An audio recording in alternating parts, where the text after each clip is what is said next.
Start. അതെനിക്ക് ഭയങ്കര ഇഷ്ടമായിട്ട് തോന്നി. മാരുതിയുടെ തന്നെ ഫസ്റ്റിലെ ഓട്ടോമാറ്റിക് മാത്രമുള്ള ഒരു വേറെ ഏതെങ്കിലും മോഡൽ നിങ്ങൾ കണ്ടിട്ടുണ്ടെന്നുണ്ടെങ്കിൽ ഒന്ന് കമൻറ്റ് ചെയ്യാൻ മറക്കരുത്. അതുകൊണ്ട് ഈ ഭാഗം എംപ്റ്റി ആയിട്ടാണ് കൊടുത്തിട്ടുള്ളത്. നമ്മൾ ഇന്ത്യക്കാർ ഫാമിലിക്ക് വളരെയധികം പ്രാധാന്യം നൽകുന്ന ആളുകളാണ്. ഇപ്പോൾ നമ്മളൊരു വീട് വാങ്ങുന്ന സമയത്ത് അല്ലെങ്കിൽ ഒരു വാഹനം വാങ്ങുന്ന സമയത്ത് നമ്മളെ ഫാമിലി ഉള്ളവരെയും കൂടി അതിനകത്ത് ഉൾപ്പെടുത്തണം എന്ന് ആഗ്രഹിക്കുന്ന ആളുകളാണ്. അത്തരത്തിൽ ചിന്തിക്കുന്ന ആളുകൾക്ക് പറ്റിയ ഒരു വാഹനത്തിൻ്റെ കൂടെയാണ് ഇന്ന് നമ്മളുള്ളത്. മാരുതി സുസുക്കി എന്ന് പറയുന്ന വാഹന നിർമ്മാണ കമ്പനിയുടെ ഏറ്റവും പുതിയ മോഡലായിട്ടുള്ള ഇൻവിക്ടോ.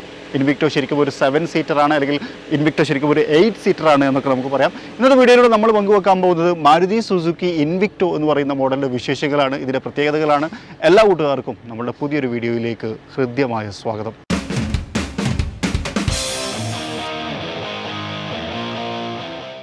മാരുതി സുസുക്കിയുടെ ഇൻവിക്ടോ എന്ന് പറയുന്ന സമയത്ത് മാരുതിയിൽ നമ്മൾ ഇത്രയും കാലം കണ്ടിട്ടുണ്ടായിരുന്ന ചില മോഡലുകളിൽ നിന്ന് ഒരുപാട് പുതിയ കാര്യങ്ങൾ ഈ വാഹനത്തിനകത്തുണ്ട് എന്ന് പറയാം. ഇപ്പോൾ ഉദാഹരണത്തിന് ഇതൊരു 7 സീറ്ററാണ്, അതോടൊപ്പം തന്നെ ഒരു 8 സീറ്ററാണ്. പിന്നെ അതുപോലെ തന്നെ ഇതിനകത്ത് 2 വേരിയൻറ്റിൽ മാത്രമേ ഉള്ളൂ. സീറ്റ പ്ലസ്, ആൽഫ പ്ലസ് എന്ന് പറയുന്ന 2 വേരിയൻറ്റിനകത്ത് മാത്രമാണ് ഇതുള്ളത്. അതേപോലെ തന്നെ ഓട്ടോമാറ്റിക് ഓൺലി മോഡലാണ്, സ്ട്രോങ് ഹൈബ്രിഡ് ഓൺലി മോഡലാണ്. അങ്ങനെ കുറേ പ്രത്യേകതകൾ ഏറ്റവും പുതിയ മോഡലിനുണ്ട് എന്നുള്ള കാര്യം കൂടി പറയാം. ഇതിലൊരു സിബിലിംഗ് ഉണ്ട്, എല്ലാവർക്കും അറിയാം. അതിനെക്കുറിച്ച് ഞാൻ മെൻഷൻ ചെയ്യുന്നില്ല. എന്നാൽ ചില വിട്ടുപോയ കാര്യങ്ങളെക്കുറിച്ചും പറയാം എന്നുള്ളതാണ്. മാരുതിയിലേക്ക് വന്ന സമയത്ത് ഇതിൻ്റെ ഫ്രണ്ട് ശരിക്കും ഒരു മാരുതി ഫാമിലിയിലേക്ക് കൊണ്ടുവന്നിട്ടുണ്ട് എന്ന് പറയാം. അതിന് പ്രധാന കാരണം ഈ ഒരു ഗ്രില്ലാണ്. ശരിക്കും നമ്മൾ XL6 അതുപോലെ തന്നെ ചില ഫ്രോങ്സ് അങ്ങനെ തുടങ്ങിയ ഒരുപാട് മോഡലകത്ത് ഗ്രാൻഡ് വിറ്റാരയിലൊക്കെ കണ്ടിട്ടുണ്ടായിരുന്ന ആ ഒരു ഗ്രിൽ പാറ്റേൺ നമുക്കിവിടെ കാണാം. പക്ഷേ എന്നിട്ട് കഴിഞ്ഞാലും അതിനകത്തൊരു വ്യത്യാസം കൊണ്ടുവന്നിട്ടുണ്ട്.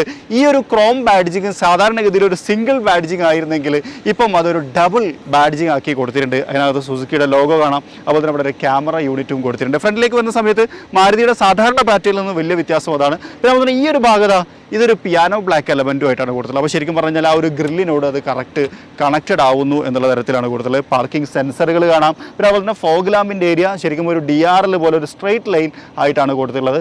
അവിടെ ഒരു ഹൗസിംഗ് പോലെ അതും ഒരു പിയാനോ ബ്ലാക്ക് എലമെൻറ്റിൽ കൊടുത്തു. ബ്ലൂവിനകത്താകുമ്പോൾ പെട്ടെന്ന് ഇപ്പം നിങ്ങൾക്ക് കാണുന്നുണ്ടാവില്ല, പക്ഷേ പിയാനോ ബ്ലാക്കും ഇത് ബ്ലൂ കളറും ആയിട്ടാണ് വന്നുള്ളത്. നെക്സ ബ്ലൂ. അതുപോലെ തന്നെ ഇവിടെ നമുക്ക് ഹെഡ് ലാമ്പ് കാണാം, പ്രൊജക്ടർ LED ഹെഡ് ലാമ്പ് യൂണിറ്റുകളാണ് വന്നുള്ളത്. നൈസ്. അതിനകത്ത് നമ്മുടെ നെക്സ 3 ഡോട്ടഡ് DRLകളെയും കാണാം. ആ ഒരു 3 DRL യൂണിറ്റുകൾ നമുക്ക് അവിടെ ക്രമീകരിച്ചിട്ടുണ്ട്. ഫ്രണ്ടിൽ നിന്ന് നോക്കുന്ന സമയത്ത് ശരിക്കും ആ മാരുതിയുടെ തനിമ കൊണ്ടുവരാൻ ഇത്രയും കാര്യങ്ങളെ കൊണ്ട് സാധിച്ചിട്ടുണ്ട് എന്നുള്ളതാണ് മറ്റൊരു ഹൈലൈറ്റ്. ഇൻവിക്ടോ എന്ന് പറയുന്ന സമയത്ത് നിങ്ങൾക്ക് എല്ലാവർക്കും അറിയാം മറ്റൊരു കമ്പനിയുടെ ഒരു മോഡലിനോട്ട് സിബിലിംഗ് ആണ്. അപ്പോൾ അതിനകത്ത് ഉണ്ടായിരുന്ന ഒരു അഡാസ് ഫീച്ചർ ഫംഗ്ഷൻ ഉണ്ട്, അത് ഈ വാഹനത്തിനകത്തില്ല. അതുകൊണ്ട് ഈ ഭാഗം എംപ്റ്റി ആയിട്ടാണ് കൊടുത്തിട്ടുള്ളത്. അതായത് ഇവിടെ നമുക്ക് റഡാർ റിലേറ്റഡ് ആയിട്ടുള്ള ഒരു കാര്യങ്ങളും ഇല്ല. അപ്പം എന്തൊക്കെ വ്യത്യാസങ്ങളുണ്ടെന്ന് ചോദിക്കുന്ന ആളുകൾക്ക് അതും കൂടി അതിൻ്റെ ഒരു വ്യത്യാസമാണ്. ഇനി നമ്മൾ സൈഡ് പ്രൊഫൈലിലേക്ക് വരുന്ന സമയത്ത് ഇവിടെ നമുക്ക് ക്യാരക്ടർ ലൈനുകളുടെ ഹൈലൈറ്റ്സ് ശരിക്കും ഇതിനകത്ത് കാണാൻ കഴിയും. അതേപോലെ തന്നെ ബോഡി ക്ലാഡിങ്ങുകൾ ഇവിടെ കൊടുത്തിട്ടുണ്ട്, അതൊരു SUV ലുക്ക് കൊടുക്കുന്നു. പിന്നെ അതുപോലെ തന്നെ ഒരു 17 ഇഞ്ച് വീലും നമുക്കവിടെ കാണാൻ കഴിയും. അതൊക്കെ നമ്മൾ കണ്ടിട്ടുള്ള ഒരു ഡിസൈൻ പാറ്റേൺ തന്നെയാണ്. സുസുക്കിയുടെ ലോഗോ, പിയാനോ ബ്ലാക്ക് എലമെൻറ്റ്, ആ സിൽവർ ടച്ചും കാര്യങ്ങളൊക്കെ കാണാം. അതുപോലെ തന്നെ ബോഡിയിലേക്ക് വരുന്ന സമയത്ത് ഈ ഒരു ഭാഗത്ത്, അതായത് ഹാൻഡിൻ്റെ ഭാഗത്ത് ഒരു ക്രോം എലമെൻറ്റ് കൊടുത്തിട്ടുണ്ട്. 360 ഡിഗ്രി ക്യാമറ സപ്പോർട്ട് ഉണ്ട്, അതുകൊണ്ട് തന്നെ ക്യാമറ ഇവിടെയും കൊടുത്തിട്ടുണ്ട്. അതിനകത്തൊരു ഇൻഡിക്കേറ്റർ യൂണിറ്റും കാര്യങ്ങളും ഒക്കെ കാണാം. ഒരു ക്രോം ബാഡ്ജിങ് ഇവിടെ, അതായത് നമ്മുടെ ഗ്ലാസിൻ്റെ തൊട്ട് താഴ്ഭാഗത്തായിട്ട് ഇങ്ങനെ കൊടുത്തിട്ടുണ്ട്, ഒരു ഷോൾഡർ ലൈന് പോലെ. അത് ഫുള്ളി കവർ ചെയ്തിട്ടൊന്നുമില്ല, അത്രമാത്രമാണ് ഉള്ളത് എന്നുള്ളതാണ്. സൈഡിൽ ഈ ഭാഗത്തേക്ക് വരുന്ന സമയത്ത് കുറച്ചധികം ക്യാരക്ടർ ലൈനുകളെ നമുക്ക് ഹൈലൈറ്റ് ചെയ്ത് കാണാം. ഇതാണ് സൈഡ് പ്രൊഫൈൽ. ശരിക്കും നമ്മൾ കണ്ട് ശീലിച്ചിട്ടുള്ള ആ ഒരു സൈഡ് പ്രൊഫൈൽ തന്നെയാണ് ഇതിൻ്റെ സിബിലിങ്ങിൻ്റെ. വലിയ വ്യത്യാസങ്ങളൊന്നും സൈഡിലേക്ക് കൊണ്ടുവന്നിട്ടില്ല, മുന്നിലാണ് പ്രധാന വ്യത്യാസങ്ങളുള്ളത്. ഇനി നമ്മൾ ബാക്കിലേക്ക് വരുന്ന സമയത്ത് ഇവിടെ നമുക്കൊരു ക്രോം ബാഡ്ജിങ് കാണാം, അതുപോലെ തന്നെ സുസുക്കിയുടെ ലോഗോ. അതോടൊപ്പം തന്നെ നമ്മുടെ ആ നെക്സ ഹൈലൈറ്റ് എന്ന് പറയുന്ന 3 ക്യൂബ്സ് ഉണ്ടല്ലോ, ക്യൂബ്സിൻ്റെ തരത്തിലുള്ള സ്റ്റോപ്പ് ലാമ്പുകളെ ക്രമീകരിച്ചിട്ടുണ്ട്. ബാക്ക് ലാമ്പ് യൂണിറ്റ് ഒക്കെ കൂടി നല്ല രസമുണ്ടല്ലോ. മൊത്തത്തിലൊരു നെക്സ ടച്ച്, അതുപോലെ തന്നെ ഇൻവിക്ടോ എന്ന് പറയുന്ന ഒരു ബാഡ്ജിങ്ങിനൂടെ കൊടുത്തിട്ടുണ്ട്. ഹൈബ്രിഡ് എന്ന് പറയുന്ന ഒരു സ്ട്രോങ് ഹൈബ്രിഡിൻ്റെ ബാഡ്ജിങ്ങിനെയും ഇവിടെ നമുക്ക് കാണാൻ കഴിയും. ബമ്പർ യൂണിറ്റും കാര്യങ്ങളൊക്കെ കാണാം. എക്സോസ്റ്റ് ശരിക്കും പുറത്തേക്ക് താഴേന്ന് വിസിബിളാണ്, അതായത് ബോഡിയിൽ എവിടെയും എക്സോസ്റ്റിൻ്റെ ഒരു ടച്ചോ കാര്യങ്ങളോ കൊടുത്തിട്ടില്ല. ഇലക്ട്രിക്കലി ഓപ്പറേറ്റ് ചെയ്യാൻ കഴിയുന്ന ഒരു ടെയിൽ ഗേറ്റ് യൂണിറ്റ് ഇതിനകത്തുണ്ട് കേട്ടോ.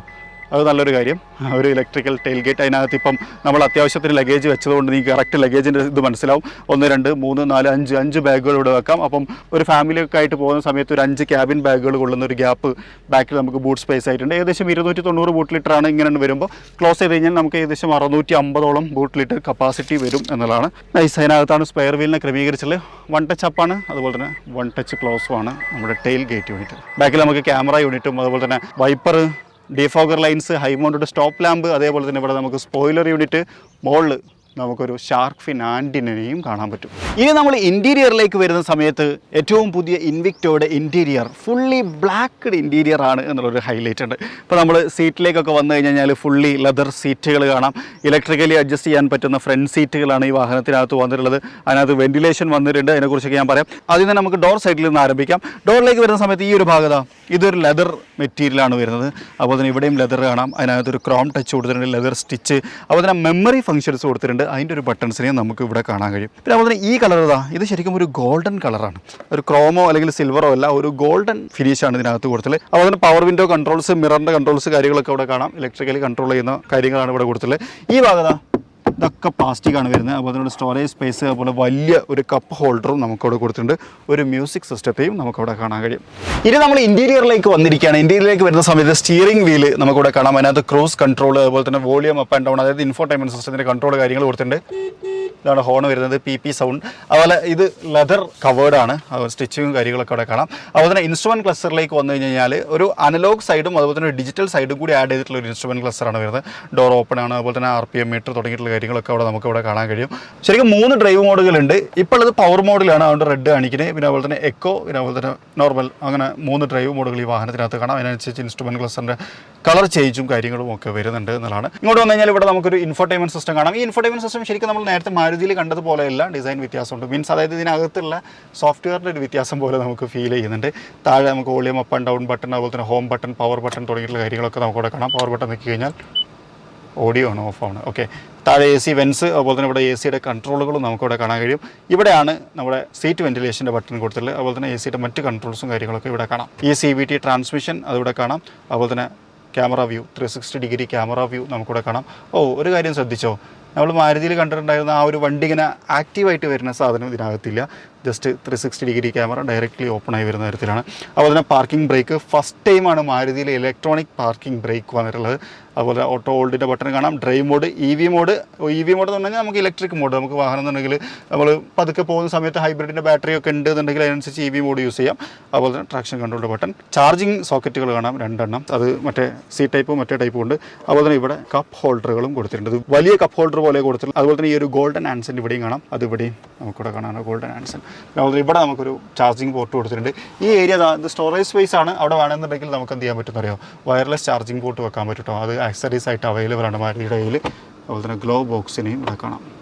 യെസ്. ഇനി ആംബ്രസ്റ്റിൻ്റെ താഴ്ഭാഗത്ത് നമുക്കൊരു സ്റ്റോറേജ് സ്പേസ് ഉണ്ട്. ഇതിൻ്റെ ഒരു പ്രത്യേകത ശ്രദ്ധിച്ചോ, മാരുതിയിൽ എനിക്ക് തോന്നുന്നു ഫസ്റ്റ് ടൈമാണ് സൈഡിലേക്ക് ഓപ്പൺ ആക്കുന്നത്. വേറെ ഏതെങ്കിലും മോഡൽ നിങ്ങൾ കണ്ടിട്ടുണ്ടെന്നുണ്ടെങ്കിൽ ഒന്ന് കമൻറ്റ് ചെയ്യാൻ മറക്കരുത്. വലിയ സ്റ്റോറേജ് സ്പേസും നമുക്കിവിടെ കാണാം. ഓട്ടോമാറ്റിക് ഡൈനായിട്ട് അഡ്ജസ്റ്റ് ചെയ്യുന്ന റിയർ വ്യൂ മിറർ കാണാം. അതുപോലെ തന്നെ ഇവിടെ ഒരു SOS ബട്ടൺ കൊടുത്തിട്ടുണ്ട്. ഇത് ബട്ടൺ നോക്കി കഴിഞ്ഞാൽ ഇപ്പം ഓടിച്ചുകൊണ്ടിരിക്കുന്ന സമയത്ത് എന്തെങ്കിലും മിസ്റ്റേക്സ് ഒക്കെ വന്ന് റോഡ് സൈഡിൽ സ്റ്റക്കായി കഴിഞ്ഞാൽ ഇവരെ വിളിച്ച് കഴിഞ്ഞാൽ ഇവർ ഡയറക്റ്റ്ലി നമ്മളുടെ രജിസ്റ്റർ ചെയ്ത നമ്പറിലേക്ക് വിളിച്ച് നമുക്ക് വേണ്ട അസിസ്റ്റൻസ് ഒക്കെ തരും. അതിനുള്ള സപ്പോർട്ടാണ്. അതുപോലെ തന്നെ സൺറൂഫിൻ്റെ കൺട്രോളും കാണാം. ഈ വാഹനത്തിനകത്ത് നമുക്കൊരു പാനറമിക് സൺറൂഫ് ഉണ്ട്, വലിയ സൺറൂഫ്. അതുപോലെ തന്നെ ഇവിടെ ഉണ്ടോ ആംബിയൻ ലൈറ്റിംഗ്, അതും ഈ വാഹനത്തിനകത്ത് കൊടുത്തിട്ടുണ്ട്. സൺറൂഫ് മൗണ്ടഡ് അല്ലെങ്കിൽ റൂഫ് മൗണ്ടഡ് ആംബിയൻ ലൈറ്റിംഗ് എന്ന് പറയാം. പിന്നെ ഇതിൻ്റെ സിബ്ലിംഗ് ആയിട്ടുള്ള മോഡലിനകത്ത് ഒരുപാട് അഡാസ് ഫീച്ചറുകൾ ഉണ്ടായിരുന്നു. ഈ വാഹനത്തിനകത്ത് അഡാസ് ഫീച്ചറുകളൊക്കെ മിസ് ചെയ്യണം. സെക്കൻഡ് റോയിലേക്ക് പോകുന്നതിന് മുമ്പ് ഇവിടെ കുറച്ച് കൺട്രോൾസ് ഉണ്ട്. അതിൽ പ്രധാനപ്പെട്ട കൺട്രോൾ എന്താണെന്ന് വെച്ച് കഴിഞ്ഞാൽ നമ്മുടെ ബൂട്ട് ഓപ്പൺ ചെയ്യുന്നതിന് കേട്ടോ. ബൂട്ടിൽ ഇവിടെ പ്രസ് ചെയ്ത് കഴിഞ്ഞാൽ നമുക്ക് ബൂട്ട് ഓപ്പൺ ചെയ്യാം എന്നുള്ളതാണ്.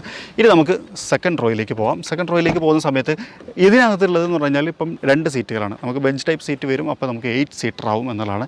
ഇപ്പം ശരിക്കും ബാക്കിൽ 3 ആൾക്കാരടക്കം 7 സീറ്ററാണ് ഈ വാഹനം. അത് മാനുവലി അഡ്ജസ്റ്റ് ചെയ്യുന്ന കൺട്രോളുകളാണ് ഇതിനകത്ത് എല്ലാം കൊടുത്തിട്ടുള്ളത്, ഇലക്ട്രിക്കൽ അഡ്ജസ്റ്റ്മെൻറ്റുകളല്ല. പിന്നെ ഇതിലൊരു സാധനം ഞാൻ ശ്രദ്ധിച്ചെന്താ വെച്ചാൽ ഇതിങ്ങനെ നോക്കിയാൽ ഭയങ്കര സിമ്പിളായിട്ട് ഇങ്ങനെ മൂവ് ചെയ്യാൻ പറ്റുന്നുണ്ട്. അതെനിക്ക് ഭയങ്കര ഇഷ്ടമായിട്ട് തോന്നി. പിന്നെ അതുപോലെ ഇവിടെ ഇതിൻ്റെ സിബ്ലിങ്ങിനകത്ത് ഇവിടെ ഒരു തൈ സപ്പോർട്ട് വന്നിട്ടുണ്ടായിരുന്നു, അത് ഇതിനകത്തില്ല. അതായത് എക്സ്റ്റൻഡ് സപ്പോർട്ട്. പിന്നെ അതുപോലെ തന്നെ നമുക്ക് കാല് സ്ട്രെച്ച് ചെയ്തിരിക്കാൻ പറ്റില്ല. കാരണം അവിടെ ഉണ്ടോ ഒരു കവറിങ്, അത് ആ ഒരു ബാറ്ററിയുടെ കവറിങ് പാർട്ടുകൾ വരുന്നുണ്ട്. ഒരു സ്ട്രെച്ചിങ് കുറച്ച് കുറവാണ്. പക്ഷേ എന്നിരുന്നു കഴിഞ്ഞാൽ നമുക്കുണ്ടോ ഇരിക്കാൻ പറ്റുന്നുണ്ട്. നല്ല തൈ സപ്പോർട്ട് ഉണ്ട്, അത് ഞാൻ പ്രത്യേകം എടുത്ത് പറയുന്നു. നീളമുള്ള എനിക്കും അത്യാവശ്യം ഞാൻ ഓക്കെയാണ്. പിന്നെ അതുപോലെ തന്നെ ഇനഫ് ലെഗ് റൂം ഉണ്ട്, അതുപോലെ തന്നെ ഹെഡ് റൂം ഉണ്ട്. പിന്നെ സൺറൂഫിൻ്റെ ഒരു ഫെസിലിറ്റി ഒക്കെ ഉള്ളതുകൊണ്ട് കുറച്ചും കൂടി റൂമിയർ ഫീലിംഗ് നമുക്ക് കിട്ടുന്നുണ്ട്. അങ്ങനെ കുറേ അഡ്വാൻറ്റേജസ് എനിക്ക് ഫീൽ ചെയ്തു. അതുപോലെ തന്നെ റിയർ AC കൺട്രോൾസും ഇവിടെ കൊടുത്തിട്ടുണ്ട്. അതിൻ്റെ ബട്ടൺസും കാര്യങ്ങളൊക്കെ കാണാം. അതുപോലെ തന്നെ 2 C ടൈപ്പ് ചാർജിങ് പോർട്ടുകളും അവിടെയുണ്ട്. ഡോറിലേക്ക് വന്നു കഴിഞ്ഞാൽ ഫ്രണ്ടിൽ നമ്മൾ കണ്ടതുപോലെ തന്നെയാണ് ആ ഒരു ഗോൾഡൻ ആൻസെൻ്റ്, അതുപോലെ തന്നെ ലെതർ എലമെൻറ്റുകൾ, കപ്പ് ഹോൾഡർ, മ്യൂസിക് സിസ്റ്റം തുടങ്ങിയിട്ടുള്ള കാര്യങ്ങളും അവിടെ കൊടുത്തിട്ടുണ്ട്. ശരി കണ്ടോ, ഇവിടെ കുറച്ചിങ്ങനെ പൊങ്ങി നിൽക്കുന്ന പോലെയാണ് തോന്നുന്നത്. പക്ഷേ കുഴപ്പമൊന്നുമില്ല, രസമുണ്ട്. ഒരു വെറൈറ്റി ഫീൽ. ശരിക്കും മാരുതിയുടെ വാഹനങ്ങൾ നമ്മൾ കാണാത്തൊരു വ്യത്യസ്തത ഇതിനകത്ത് കാണുന്നുണ്ട് എന്നുള്ളതാണ്. ഇനി നമുക്ക് പോകാനുള്ളത് തേർഡ് റോയിലേക്കാണ്. തേർഡ് റോയിലേക്ക് പോകാൻ കുറച്ചും കൂടി ഈസിയാണെന്ന് തോന്നുന്നു. ഇങ്ങോട്ടാക്കിയിട്ട് ഇങ്ങോട്ട് തള്ളി കൊടുത്തു കഴിഞ്ഞാൽ കണ്ടോ, ഇവിടെ നമുക്കൊരു വേ ഓപ്പൺ ആയിട്ട് വരും. അപ്പോൾ അതുവഴിയാണ് നമ്മൾ അകത്തേക്ക് കയറാൻ പോകുന്നത്. നമുക്കൊന്ന് കയറി നോക്കാം. മണ്ണായതുകൊണ്ടൊന്ന് മണ്ണ് ഇട്ടി കയറാം. Okay, yes. തേർഡ് റോയിനെ കുറിച്ച് ഞാൻ അധികം പറയുന്നില്ല, നമ്മളെപ്പോഴും പറയുന്നത് പോലെ തന്നെയാണ്. നമുക്ക് എന്തെങ്കിലും എമർജൻസി സിറ്റുവേഷൻ ഒക്കെ ഉണ്ടെന്നുണ്ടെങ്കിൽ ഇവിടെ ഇരിക്കാം, അല്ലെങ്കിൽ കുറച്ച് റിസ്ക്കാണ് നമുക്ക്. പക്ഷേ കുട്ടികൾക്ക് നല്ല സീറ്റാണ്. അപ്പോൾ ഒരു ഫാമിലി എന്നുള്ളൊരു കോൺസെപ്റ്റിൽ നമ്മൾ പറയുമ്പോൾ വീണ്ടും ഞാൻ പറയുന്നു, കുട്ടികൾക്ക് കുറച്ചും കൂടി നല്ലതായിട്ടുള്ള ഒരു സീറ്റാണ്. കയറാനും ഇറങ്ങാനൊക്കെ എളുപ്പമാട്ടോ. അതായത് വലിയ ബുദ്ധിമുട്ടുകളൊന്നുമില്ല, നമുക്ക് വളരെ ഈസി ആയിട്ട് കയറി ഇറങ്ങി ഉപയോഗിക്കാം. ഇനി നമ്മുടെ ഇൻവിക്ടോയുടെ ഹൃദയത്തെക്കുറിച്ച് സംസാരിക്കുന്ന സമയത്ത് ഒരു 2 ലിറ്റർ 4 സിലിണ്ടർ എഞ്ചിനാണ് ഈ വാഹനത്തിനകത്ത് വരുന്നത്. പെട്രോൾ എഞ്ചിനാണ്. എഞ്ചിൻ വൈസ് പറയുമ്പോൾ പിന്നെ നമുക്കൊരു ബാറ്ററി സപ്പോർട്ടോട് കൂടി ഇതൊരു ഹൈബ്രിഡ് എഞ്ചിനായി മാറുന്നു എന്നുള്ളതാണ്. അപ്പോൾ ഇപ്പോൾ നമ്മൾ കണ്ടുകൊണ്ടിരിക്കുന്നത് പെട്രോൾ എഞ്ചിൻ ആണ് എന്നുള്ളതാണ്. അതുകൊണ്ട് തന്നെ ധാരാളം സ്ഥലം ഇനിയുണ്ട്. ഒരു ഡീസൽ എഞ്ചിൻ വെക്കാനുള്ള ഗ്യാപ്പ് ഇനിയും നമുക്കിവിടെ കാണാനുണ്ടാവും. ഒരുപാട് മെക്കാനിസത്തിൻ്റെ കുറവുണ്ട്. അതെനിക്ക് തോന്നുന്നു ഹൈബ്രിഡ് ആയതുകൊണ്ടാണെന്ന് തോന്നുന്നു ഇത്രയും ഗ്യാപ്പ് വന്നത് എന്നുള്ളതാണ്. ഇൻസ്റ്റലേഷനും കാര്യങ്ങളൊക്കെ കൊടുത്തിട്ടുണ്ട്. അപ്പോൾ ഇനി ബാക്കി കാര്യങ്ങൾ, അതുപോലെ തന്നെ ഇതുമായി ബന്ധപ്പെട്ട മറ്റു വിശേഷങ്ങൾ, ഡ്രൈവ് ചെയ്യുന്ന സമയത്ത് എങ്ങനെയുണ്ട്, അതുപോലെ തന്നെ സേഫ്റ്റി റിലേറ്റഡ് എങ്ങനെയാണ് തുടങ്ങിയിട്ടുള്ള കാര്യങ്ങളൊക്കെ നമുക്ക് ഡ്രൈവ് ചെയ്യുന്ന സമയത്ത് പറയാം. അപ്പോൾ നമുക്ക് ഡ്രൈവ് വീഡിയോയിലേക്ക് പോകാം. അപ്പോൾ നമ്മൾ നമ്മുടെ ഇൻവിക്ടോനെ ഒന്ന് ഡ്രൈവ് ചെയ്യാം, ആ ഒരു ഡ്രൈവ് ഫീൽ എക്സ്പീരിയൻസ് ചെയ്യാം എന്നുള്ള ഉദ്ദേശത്തിൻ്റെ പുറത്ത് നമ്മൾ ഒരു ഡ്രൈവിന് വേണ്ടിയിട്ട് ഹൈവേയിലേക്ക് ഇറക്കിയിരിക്കുകയാണ്. ഇതൊരു ഹൈബ്രിഡ് എഞ്ചിനാണ്. അതുകൊണ്ട് തന്നെ ഇപ്പം ഞാൻ പോയിക്കൊണ്ടിരിക്കുന്ന എക്കോ EV എന്ന് പറയുന്ന മോഡലാണ്. അതായത് നമ്മൾ വാഹനം എടുത്ത് ഒരു RPM ഇങ്ങനെ പതുക്കെ ആയി കൊണ്ടുവരികയാണെന്നുണ്ടെങ്കിൽ ഈ വാഹനം കുറേ നേരം നമുക്ക് EVയിൽ സഞ്ചരിക്കാൻ പറ്റും എന്നതാണ്. പിന്നെ നമ്മളൊന്ന് ആക്സലറേഷൻ കൊടുക്കുമ്പോൾ, അതായത് ഫ്യൂവൽ പമ്പ് ചെയ്യുന്ന സമയത്ത് ഓട്ടോമാറ്റിക്കലി ഇത് പെട്രോൾ എഞ്ചിനിലേക്ക് മാറും, അതായത് IC എഞ്ചിനിലേക്ക് മാറും. IC എഞ്ചിനിൽ നമ്മളിങ്ങനെ ഓടിച്ചുകൊണ്ടിരിക്കുന്ന സമയത്ത് നമ്മളിങ്ങനെ RPM ഇങ്ങനെ ബാലൻസ് ചെയ്ത് വരികയാണെന്നുണ്ടെങ്കിൽ പിന്നെ സംഭവിക്കുന്നൊരു കാര്യം, പെട്രോൾ എഞ്ചിനും അതുപോലെ തന്നെ ഈ ഒരു ബാറ്ററിയുടെ സപ്പോർട്ടും ചേർന്ന് വർക്ക് ചെയ്യും. അതായത് ഫുൾ ഹൈബ്രിഡ്, ഡെഡിക്കേറ്റഡ് ഹൈബ്രിഡ് എന്നൊക്കെ പറയില്ല, സ്ട്രോങ് ഹൈബ്രിഡ്. ആ ഒരു ഹൈബ്രിഡിലേക്ക് അത് വരികയും അത് 184 ഹോഴ്സ് പവർ കരുത്തുൽപാദിപ്പിക്കുന്ന ഒരു അടിപൊളി മെഷീനായി മാറുകയും ചെയ്യും എന്നുള്ളതാണ്. അതാണ് ഹൈബ്രിഡിൻ്റെ ആ ഒരു പ്രത്യേകത. ഇപ്പോൾ നമ്മൾ കണ്ടുകൊണ്ടിരിക്കുന്ന ഈ വാഹനത്തിൻ്റെ ഒരു ഹൈലൈറ്റ് എന്ന് വേണമെങ്കിൽ നമുക്ക് പറയാം. ഇനി നമ്മളിത് ഓടിക്കുന്ന സമയത്തുള്ളൊരു ക്യാരക്ടറിനെ കുറിച്ച് പറയുകയാണെന്നുണ്ടെങ്കിൽ ഭയങ്കര കാം ആൻഡ് ക്വൈറ്റ് റൈഡാണ്. ശരിക്കും പറഞ്ഞു കഴിഞ്ഞാൽ ഭയങ്കര എന്താ പറയുക, പെർഫോമൻസ് ഡ്രൈവ് അങ്ങനത്തെ ഒരു അഭിപ്രായം ഞാൻ പറയുന്നില്ല. പക്ഷേ ഒരു ഫാമിലി എന്ന് പറയുന്ന കോൺസെപ്റ്റ്, പ്രത്യേകിച്ച് നമ്മൾ ഈ ഒരു വാഹനം കൂടുതൽ കോൺസെൻട്രേറ്റ് ചെയ്യുന്ന ഒരു ഫാമിലി എന്നുള്ളൊരു ആശയത്തിൻ്റെ പുറത്താണ്. അങ്ങനെ ഒരു ഫാമിലി എന്ന് പറയുന്ന കോൺസെപ്റ്റ് എടുത്ത് പരിശോധിക്കുന്ന സമയത്ത് ഒരു ഫുള്ളി ഫ്ലഡ്ജഡ് ആയിട്ടുള്ള ഒരു ഫാമിലിയുമായിട്ട് ഭയങ്കര കംഫർട്ടായിട്ട് യാത്ര ചെയ്യാൻ ഈ വാഹനം സഹായിക്കും എന്നുള്ള ഒരു അഡ്വാൻറ്റേജ് ഉണ്ട്. അപ്പം ഇതിനകത്ത് മകനായിരിക്കും ഒരുപക്ഷെ ഡ്രൈവ് ചെയ്യുക, ഉപ്പ അപ്പുറത്തിരിക്കുന്നു അല്ലെങ്കിൽ അച്ഛൻ അപ്പുറത്തിരിക്കുന്നു, അതുപോലെ മാതാവ് ബാക്കിലിരിക്കുന്നു, ഫാമിലി ബാക്കിയുള്ള മെമ്പേഴ്സൊക്കെ ഇരിക്കുന്നു. അങ്ങനെയൊക്കെ പോകുന്ന സമയത്ത് അവർ തമ്മിൽ സംസാരിച്ച് നല്ല ഫണ്ണായിട്ട് എൻജോയ് ചെയ്ത് പോകും. ഒപ്പം 23.24 കിലോമീറ്റർ പെർ ലിറ്റർ മൈലേജിൻ്റെ അഡ്വാൻറ്റേജും നമുക്കുണ്ട് എന്നുള്ളതാണ്. അതൊരു വലിയ കാര്യമല്ലേ. 23.2 കിലോമീറ്റർ, അതും ഒരു MPVയിൽ നല്ല ഫിഗറായിട്ട് എനിക്ക് തോന്നി. അതുപോലെ തന്നെ ഇൻട്രോഡക്ടറി പ്രൈസ് അനൗൺസ് ചെയ്തത് ഭയങ്കര കോമ്പറ്റീറ്റീവ്, 24 ലക്ഷം രൂപയ്ക്ക് എക്സ്ഷോറൂം ഈ വാഹനം കിട്ടുക എന്ന് പറഞ്ഞാൽ നല്ലൊരു പ്രൈസായിട്ട് എനിക്ക് തോന്നി. അപ്പോൾ ഇതിൻ്റെ ഒരു സിബ്ലിങ്ങിനായിട്ട് കമ്പയർ ചെയ്യുമ്പോൾ ചില ഫംഗ്ഷൻസ് മിസ്സിംഗ് ഉണ്ട്, നമ്മൾ സംസാരിച്ചു. അത് വെച്ച് നോക്കിയാലും നല്ലൊരു പ്രൈസിംഗ് ആയിട്ട് തന്നെയാണ് എനിക്ക് തോന്നിയിട്ടുണ്ടായിരുന്നത്. ഇനി നമുക്ക് ഡ്രൈവ് എന്തൂസിയാസത്തെ കുറിച്ച് സംസാരിക്കാൻ കുറച്ച് നേരം. ആദ്യമായിട്ട് എന്നാന്ന് വെച്ച് കഴിഞ്ഞാൽ ഞാൻ പറഞ്ഞു, ഇനീഷ്യലി നമുക്കൊരു ഇലക്ട്രിക്കിൻ്റെ സപ്പോർട്ട് കൂടിയാണ് വർക്ക് ചെയ്യുന്നത്, പിന്നെ IC എഞ്ചിനിലേക്ക് വരുന്നു, പിന്നെ രണ്ടും കൂടി സ്ട്രോങ് ഹൈബ്രിഡ് ആയിട്ട് വർക്ക് ചെയ്യുന്നു. അങ്ങനെയൊക്കെ നോക്കുന്ന സമയത്ത് ഭയങ്കര എന്താ പറയുക, കുറച്ചൊരു ബാലൻസ്ഡ് ഡ്രൈവ് എന്നുള്ളൊരു ഫീൽ എനിക്ക് കിട്ടുന്നുണ്ട്. അതായത് പറ്റ ലോ അല്ല, എന്നാൽ ഭയങ്കര പെർഫോമൻസും അല്ലാത്ത, അതിൻ്റെ ഇടയിൽ ഒരു ബാലൻസ്ഡ് ഡ്രൈവ് എന്ന് പറയാം. അതായത് ഒരു ഫാമിലി, നേരത്തെ പറഞ്ഞ പോലെ തന്നെ ഫാമിലി ഓറിയൻറ്റഡ് ആയിട്ടുള്ളൊരു കസ്റ്റമറെ കുറിച്ച് ആലോചിക്കുന്ന സമയത്ത്, അല്ലെങ്കിൽ ആ ഒരു ടൈപ്പ് ഓഫ് ഇത് ആലോചിക്കുന്ന സമയത്ത് അവർക്ക് യൂസ്ഫുൾ ആവുന്ന തരത്തിലുള്ള ഒരു എൻജിൻ സെറ്റപ്പും കാര്യങ്ങളൊക്കെ ആയിട്ട് തോന്നി. പിന്നെ അതുപോലെ ഓട്ടോമാറ്റിക് ഗിയർ ബോക്സ് ആണ്. അതായത് മാരുതിയുടെ തന്നെ ഫസ്റ്റിലെ ഓട്ടോമാറ്റിക് മാത്രമുള്ള ഒരു മോഡലാണ് ഇപ്പോൾ നമ്മൾ കണ്ടുകൊണ്ടിരിക്കുന്ന ഇൻവിക്ടോ എന്ന് പറയുന്ന ഒരു വലിയ ഹൈലൈറ്റ് ഉണ്ട്. അതുപോലെ തന്നെ പാഡൽ ഷിഫ്റ്റേഴ്സ് കൊടുത്തിട്ടുണ്ട്. ഒരു ECVT ട്രാൻസ്മിഷനാണ് ഇതിനകത്ത് വർക്ക് ചെയ്തുകൊണ്ടിരിക്കുന്നത്. അതൊക്കെ അത്യാവശ്യം നല്ല കോംബോ കറക്റ്റായിട്ട് തന്നെ വർക്ക് ചെയ്യുന്ന തരത്തിലാണ് സെറ്റ് ചെയ്തിട്ടുള്ളത്. ശരിക്കും സസ്പെൻഷനെ കുറിച്ച് പറയുന്ന സമയത്ത് ഇതിൻ്റെ ചേസിസിനും കൂടി കുറിച്ച് പറയണം. രണ്ടും കൂടി ചേർന്നിട്ടുള്ള ഒരു കോംബോ നല്ലതാണ്. അത്യാവശ്യം നല്ല കംഫർട്ടായിട്ട് ഡ്രൈവ് ചെയ്യാൻ അത് നമ്മളെ സഹായിക്കുന്നുണ്ട്. അതൊരു അഡ്വാൻറ്റേജ് ആയിട്ട് എനിക്ക് തോന്നി. പിന്നെ അതുപോലെ തന്നെ നമുക്ക് എത്ര ദൂരം വേണമെങ്കിലും ഇതിനകത്ത് യാത്ര ചെയ്യാം എന്നുള്ളൊരു ഫീൽ ഉണ്ട്. അതായത് ആ ഒരു കംഫർട്ട് സോണിൽ ഇരുന്നുകൊണ്ട് എത്ര ദൂരവും ഇതിലേക്ക് പോവാം, ഒരു കുഴപ്പമില്ല. ആ ഒരു തരത്തിൽ അതായത് നല്ല സോളിഡാണ്, അതുപോലെ തന്നെ അത്യാവശ്യം ഗ്രൗണ്ടഡ് ആണ്. പിന്നെ അതുപോലെ തന്നെ ഒരു ലോങ് യാത്രയിലൊക്കെ കുറച്ചുകൂടി നല്ല മൈലേജിൻ്റെ ഒരു ഇതും നമുക്ക് കിട്ടും. അങ്ങനെ കുറച്ച് കാര്യങ്ങളൊക്കെ നോക്കുന്ന സമയത്ത് കുറച്ചും കൂടി എന്താ പറയുക, ലോങ് യാത്രയ്ക്ക് പറ്റുന്ന, അതിനൊപ്പം തന്നെ ഫാമിലിയെ കൊണ്ടുപോകാൻ പറ്റുന്ന അങ്ങനത്തെ ഒരു വാഹനം എന്നുള്ളൊരു ഫീലാണ് എനിക്ക് കിട്ടുന്നത്. അപ്പോൾ നമ്മൾ ഇനിയൊന്ന് RPM കയറ്റി ഓടിക്കാൻ പോവുകയാണ്. അതായത് കുറച്ചുകൂടി ഒന്ന് പെർഫോമൻസിലേക്ക് കൊണ്ടുവരുന്ന സമയത്ത് സസ്പെൻഷൻ എങ്ങനെയുണ്ട്, നമുക്ക് ഹാൻഡ്ലിങ് എങ്ങനെയുണ്ട് തുടങ്ങിയിട്ടുള്ള കാര്യങ്ങളൊന്ന് നോക്കാം. അപ്പോൾ ഞാൻ സാധാരണഗതിയിൽ ഒരു MPV ആയിട്ട് എല്ലാവരും പോകുന്നൊരു സ്പീഡ് 80 to 100 ആയിരിക്കും. ആ ഒരു റേഞ്ചിൽ നമുക്കൊന്ന് പിടിച്ചു നോക്കാം. കാരണം ഇതൊരു നല്ലൊരു ഹൈവേ ആണ്. ആ ഒരു ഹൈവേയിൽ നമുക്ക് ആ ഒരു ക്രൂസിൽ കൊണ്ടുപോകുന്നതിലും വലിയ തെറ്റുണ്ടാവില്ല എന്നുള്ളതാണ് ഞാൻ പ്രതീക്ഷിക്കുന്നത്. അപ്പോൾ ക്രൂസിൻ്റെ കാര്യം പറഞ്ഞപ്പോൾ ക്രൂസ് കൺട്രോളൊക്കെ ഉണ്ട് കേട്ടോ. ക്രൂസ് കൺട്രോൾ ഈ വാഹനത്തിനകത്ത് വരുന്നുണ്ട്. നമുക്ക് ഹൈവേയിലൊക്കെ വളരെ യൂസ്ഫുൾ ആയിട്ടുള്ള കാര്യം. അപ്പോൾ റീസെൻ്റ്ലി നിങ്ങൾക്കൊരു വീഡിയോ കണ്ടിട്ടുണ്ടാവും, നമ്മൾ ഡൽഹിയിൽ നിന്ന് ഓടിച്ചു കൊണ്ടുവന്നിട്ടുണ്ടായിരുന്നു. അപ്പോൾ നമ്മൾ കുറച്ചധികം ദൂരം ക്രൂസിലേക്ക് കൊണ്ടുവന്നു. പക്ഷേ എനിക്ക് ക്രൂസിൽ കൊണ്ടുവരുന്ന സമയത്ത് ബ്രേക്കും ആക്സലറേഷനും എൻ്റെ ഇഷ്ടത്തിന് വർക്ക് ചെയ്യുന്നില്ല എന്നൊരു തോന്നൽ വന്നപ്പോൾ പിന്നെ ഞാൻ ഇടയ്ക്ക് മാറ്റിയിട്ടുണ്ടായിരുന്നു. എൻ്റെ പേഴ്സണൽ അഭിപ്രായം പറഞ്ഞ കേട്ടോ. ക്രൂസ് കൺട്രോളിട്ട് ഓടിക്കുന്ന ഹൈവേയിൽ എപ്പോഴും നല്ലതാണ്, കൂടുതൽ മൈലേജ് കിട്ടാനും അതുപോലെ തന്നെ ഒരു സ്പീഡ് നമുക്ക് മെയിൻറ്റെയിൻ ചെയ്ത് പോകാം. പ്രത്യേകിച്ച് ക്യാമറ ഒക്കെ ഉള്ള ഒരു സ്ഥലങ്ങളൊക്കെ ആണെന്നുണ്ടെങ്കിലും അത് നല്ലത് തന്നെയാണ്. അപ്പോൾ സ്പീഡിലേക്ക് കൊണ്ടുവരാം.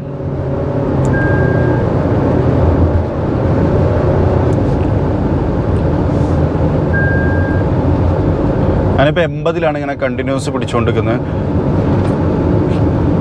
സ്പീഡിൽ പോകുന്ന സമയത്തും നമുക്ക് നല്ല കംഫർട്ട് സോണിൽ ഡ്രൈവ് ചെയ്യാൻ പറ്റുന്നുണ്ട്. അതായത് അത്യാവശ്യം നല്ല കംഫർട്ട് ആയിട്ടുള്ള ഡ്രൈവ് തന്നെയാണ്. അതിൻ്റെ കാര്യത്തിൽ വ്യത്യാസങ്ങളൊന്നും വരുന്നില്ല.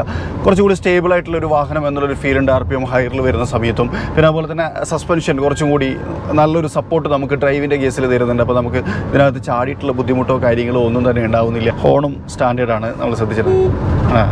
പേ അല്ല, P ആണ്. പക്ഷെ എന്ന് കഴിഞ്ഞാലും ഓക്കെയാണ്. അപ്പോൾ നമ്മളെ 80 to 100 എന്നുള്ള ആ ഒരു കോൺസെൻട്രേഷനിൽ ഡ്രൈവ് ചെയ്യുന്ന സമയത്തും വലിയ പ്രയാസങ്ങളൊന്നും നമുക്ക് ഫീൽ ചെയ്തിട്ടുണ്ടായിരുന്നില്ല. അതായത് നല്ല സസ്പെൻഷനാണ്, സസ്പെൻഷൻ ഒരു സപ്പോർട്ട് നമുക്ക് കിട്ടുന്നുണ്ട്. ഇപ്പം ഗട്ടറൊക്കെ ചാടുന്ന സമയത്ത് സ്വാഭാവികമായിട്ടും റോട്ടിൽ ചെറിയ ചെറിയ ഗട്ടറുകൾ ഇപ്പം നമ്മുടെ നാട്ടിൽ പതിവാണ്. ഇപ്പം അതേപോലത്തെ സംഭവം ചാടി അങ്ങനെ ചാടുന്ന സമയത്തൊന്നും വലിയ പ്രശ്നങ്ങളോ വലിയ ബുദ്ധിമുട്ടുകളോ നമുക്ക് ഫീൽ ചെയ്യുന്നില്ല. പിന്നെ അതുപോലെ തന്നെ നമുക്ക് സ്റ്റിയറിംഗ് വീല്, അതായത് ഇത്രയും വലിയൊരു വാഹനത്തെ മാനുവർ ചെയ്ത് കൊണ്ടുപോകാൻ അല്ലെങ്കിൽ ഹാൻഡിൽ ചെയ്യാൻ പറ്റുന്ന തരത്തിലുള്ള നല്ലൊരു സ്റ്റിയറിംഗ് വീലും നമുക്ക് ഈ ഒരു വാഹനത്തിനകത്ത് കൊടുത്തിട്ടുണ്ട്. പിന്നെ ഹാൻഡ്ലിങ് നൈസാട്ടോ. അപ്പം പലരും ചോദിക്കാറുണ്ട് സ്പീഡിൽ പോകുമ്പോൾ ഇളകോ, സ്പീഡിൽ പോകുമ്പോൾ പാറോ എന്നൊക്കെ ചോദിക്കാറുണ്ട്. അങ്ങനെയൊക്കെ ചോദിക്കുന്ന ആൾക്കാരോട് എനിക്ക് പറയല്ലേ, കമൻറ്റിൽ കാണുന്നത്. അപ്പോൾ അങ്ങനത്തെ പ്രശ്നങ്ങളൊന്നും ഇതിനകത്തില്ല. അത്യാവശ്യം നല്ല ഗ്രൗണ്ടഡാണ്. ഇപ്പോൾ നമ്മൾ ഫാസ്റ്റിൽ ഒരു കർവ് എടുക്കുന്ന സമയത്ത് ഇപ്പോൾ നമ്മൾ ക്രൂസ് ചെയ്യുന്ന ഹൈവേയിലാണ്, അതുകൊണ്ട് തന്നെ ആ ഒരു സ്പീഡ് കീപ്പ് ചെയ്തിട്ടാണ് നമ്മൾ പലപ്പോഴും ഹൈവേയിലൊക്കെ ടേൺ ചെയ്യുന്നത്. അങ്ങനെ ടേൺ ചെയ്യുന്ന സമയത്ത് പോലും ഭയങ്കര ഡീസൻ്റ് ആയിട്ട് നമുക്ക് ഡ്രൈവ് ചെയ്യാൻ പറ്റുന്ന ഒരു വാഹനം. അപ്പോൾ മോറോവർ നമ്മളെപ്പോഴും പറയുന്ന പോലെ തന്നെ ഇതൊരു MPV ആണ്. സിംഗിൾ ഡ്രൈവ് ഉണ്ടായിരിക്കും, അതുപോലെ പ്രൊഫഷണൽ ഡ്രൈവേഴ്സും ഉണ്ടായിരിക്കും. പക്ഷേ ഒരു ഫാമിലി എന്നുള്ളൊരു ഇത് കൺസെപ്റ്റ് ചെയ്യുന്ന സമയത്ത് ഇപ്പോൾ നമ്മൾ ഒരു 80 to 100 ക്രൂസ് ചെയ്ത് പോകുമ്പോഴും വാഹനത്തിനകത്തേക്ക് അതിൻ്റെ വലിയ എഫക്റ്റുകൾ എത്തുന്നില്ല എന്നുള്ളത് തീർച്ചയായിട്ടും ഈ ഒരു വാഹനത്തിൻ്റെ ഹൈലൈറ്റ് ആയിട്ട് എനിക്ക് തോന്നി. അത് വളരെ നല്ലൊരു കാര്യം, വളരെ അഡ്വാൻറ്റേജ് ആയിട്ടുള്ളൊരു കാര്യം. പ്രൈസ് ടാഗ് നമ്മൾ പറഞ്ഞു, സ്റ്റാർട്ടിംഗ് പ്രൈസ് ഏകദേശം 24 ലക്ഷം രൂപ മുതലാണ്. 2 വേരിയൻറ്റിനകത്താണുള്ളത്. 7 സീറ്ററും 8 സീറ്ററും നമുക്ക് അവൈലബിൾ ആണ്. തുടങ്ങിയിട്ടുള്ള കാര്യങ്ങളൊക്കെ നമ്മൾ പറഞ്ഞിട്ടുണ്ടായിരുന്നു. ഇനി നമ്മളൊന്ന് 0 to 100 ചെക്ക് ചെയ്യാൻ വേണ്ടി പോവുകയാണ്. അപ്പം നമ്മളുടെ സമയം നോക്കുന്നത് നമ്മുടെ ഷട്ടർ ഡ്രൈവിൽ സഹൂർ ഭായ് ആണ്. Sahoor Bhai, hi, welcome to our channel. First time Sahoor Bhai. Hello, വണക്കം, thank you so much. Subscribe his channel now, shutter drives. ഞാൻ താഴെ ലിങ്ക് കൊടുത്തിട്ടുണ്ട്. 1 2 3 സ്റ്റാർട്ട്.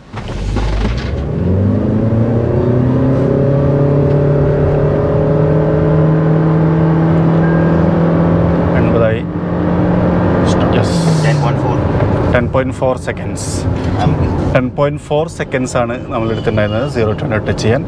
മാരുതി പറയുന്നത് 9.5 സെക്കൻഡ് ആണ്. അതിപ്പോൾ നമ്മുടെ ഡ്രൈവ് അനുസരിച്ചും റോഡ് അനുസരിച്ചും റോട്ടിൽ ഉപയോഗിച്ച മെത്തേഡ് അനുസരിച്ചും ഒക്കെ അങ്ങോട്ടും ഇങ്ങോട്ടും വ്യത്യാസം ഉണ്ടായിരിക്കും. പക്ഷേ എന്ന് പറഞ്ഞാലും 1 സെക്കൻഡിൻ്റെ ഡിഫറൻസ് മാത്രമാണ് നമുക്ക് കിട്ടിയിട്ടുണ്ടായിരുന്നത്. അപ്പോൾ നമ്മൾ ഇൻവിക്ടോ സ്പീഡിലേക്ക് കൊണ്ടുവരുന്ന സമയത്ത് ഞാൻ ശ്രദ്ധിച്ച 1-2 കാര്യങ്ങൾ പറയാം. ഒന്ന്, ശരിക്കും ഇത് റെവ് ചെയ്യുന്ന സൗണ്ടും ഇതിനകത്തേക്ക് വരുന്നത് ഹൈ സ്പീഡിലേക്ക് വരുമ്പോൾ. അതായത് നമ്മൾ ഇനീഷ്യൽ സ്റ്റേജിൽ പതുക്കെ ആണ് നമ്മൾ ഡ്രൈവ് ചെയ്ത് പോകുന്നതെങ്കിൽ, അതായത് സാധാരണഗതിയിലുള്ള ഒരു ഡ്രൈവർ ആണെന്നുണ്ടെങ്കിൽ നമ്മൾ പതുക്കെ റോട്ടിലേക്ക് ഇറക്കി പതുക്കെ ഇങ്ങനെ ഓടിച്ച സിറ്റുവേഷൻ അനുസരിച്ച് ഇങ്ങനെ RPM ഹയർ ചെയ്ത് കൊണ്ടുവരുന്ന ഒരാൾ, അതായത് അങ്ങനെയാണ് ഡ്രൈവ് ചെയ്യണമെന്നുണ്ടെങ്കിൽ ഇതിൻ്റെ ലീനിയർ പവർ ഡിസ്ട്രിബ്യൂഷൻ ഓക്കെയാണ്. അതായത് സൗണ്ട് ഇല്ല, കാരണം ഫസ്റ്റ് EVയിലാണ്, പിന്നെ പതുക്കെ ICയിലെത്തുന്നു, പിന്നെ അവിടുന്ന് IC പ്ലസ് EV ആയിട്ട് വർക്ക് ചെയ്യുന്നു.